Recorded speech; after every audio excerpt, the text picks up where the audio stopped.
The counter is full again, not messy exactly, just full. The cutting board is there because where else would it go? The dish rack takes up a third of the space. The olive oil, the kettle, the bowl you always mean to put away.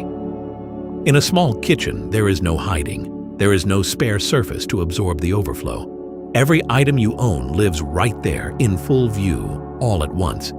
And somehow, no matter how many times you clear it, it fills back up before the day is done. The countertop becomes the answer to a question nobody asked. Where do things go when they have nowhere to go? There is another way to live inside a small kitchen, not a way that requires more storage or a different apartment. A way that starts with a different question entirely. Not where does this fit, but where does this belong? Those two questions look similar. They lead to completely different homes.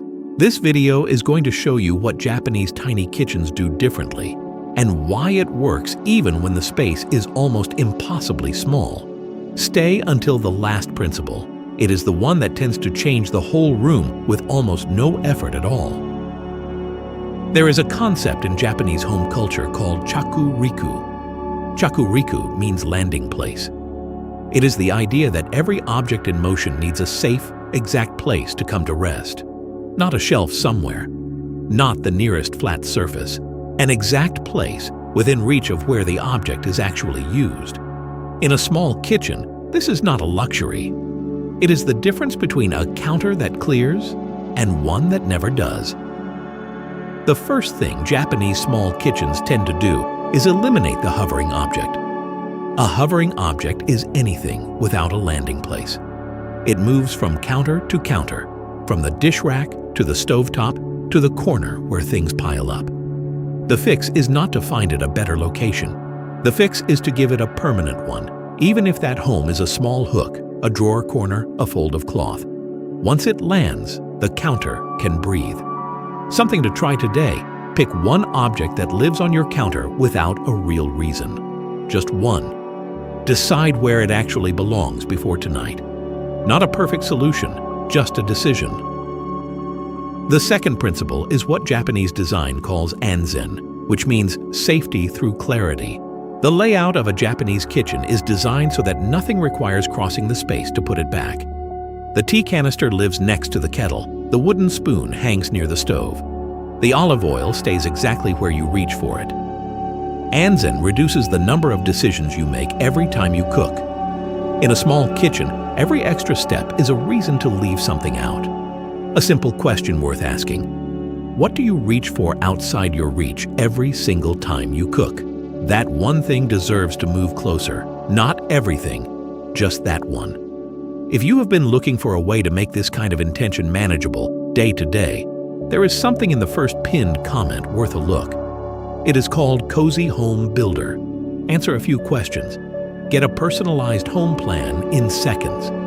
Built around your available time, your energy, and what your home needs each day. The third idea is about the moment after cooking. The pan is hot, the food is done, and the counter is already crowded. This is where most clutter begins, in the pause between using and returning. Japanese home philosophy treats the clearing after as part of the cooking itself. One small version of this. Before you start cooking, decide one thing that will be put away before you sit down to eat. Not everything.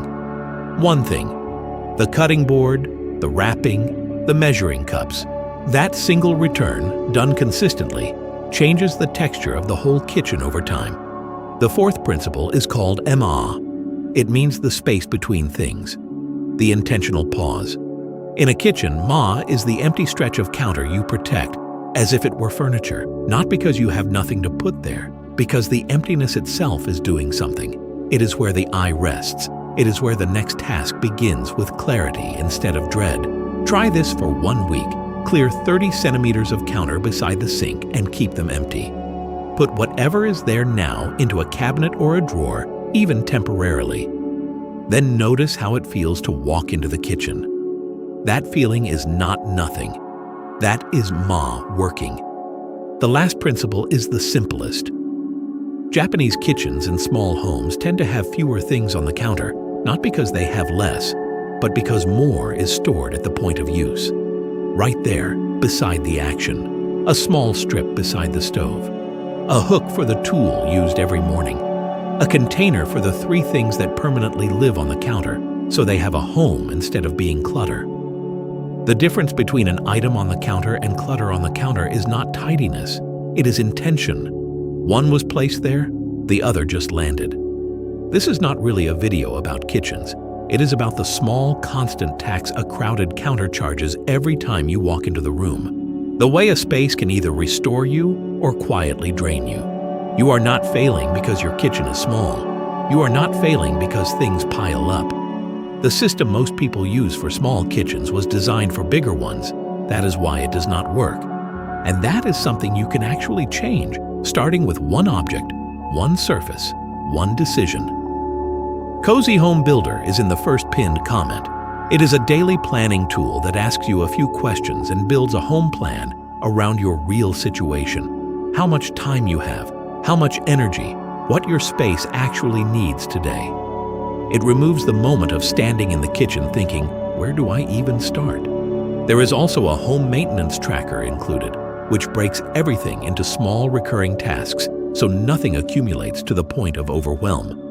You stop cleaning in desperate bursts and start maintaining in quiet ones. Find it in the first pinned comment. Your kitchen does not need to be bigger to feel better. It needs things to have places. That is something you can give it today.